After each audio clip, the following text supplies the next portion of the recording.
Mag-a-abroad ka daw? Pupunta ka ng Dubai? Oh, alam mo na ba mga bagay na to, tropa? Bakit nga ba dapat mo malaman to? Alam mo ba dito sa Dubai? Sobrang taas ng percentage namin ditong mga kabayan na ayaw naming tapusin ng kontrata. Alam mo bakit?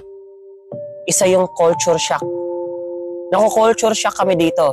Alam mo yung tipong excited kaming magbalita dito dyan sa Pinas na, "Honey, babe, love you.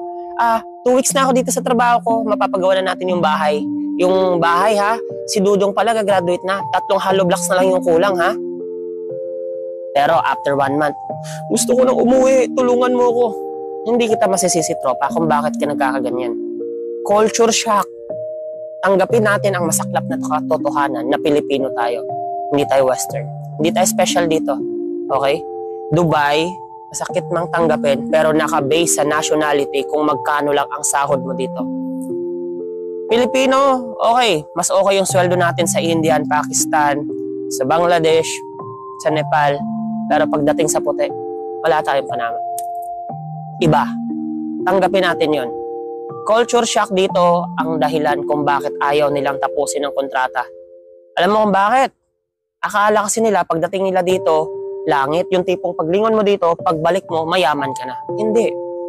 Tipong makakatiming ka pa ng boss na masama ang ugali.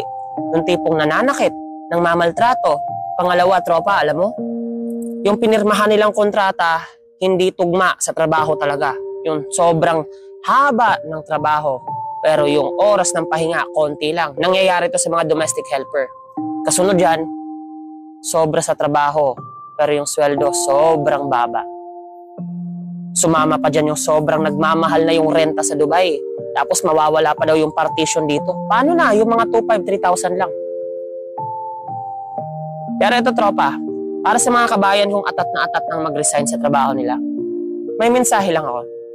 Hindi nyo ba na-realize na yung trabaho na yan, na atat na kayong umalis? Dating yung pinangarap yan. Sabihin mo hindi. Yung tipong, matanggap lang ako, bibigay ko yung best ko, I will be the most hardworking person. Pero ngayon, pabigay ka na. Ito lang, tandaan mo, tropa, hindi kita papakilaman sa desisyon mo. Pero, lalong humihirap, nalalapit ka na sa tagumpay.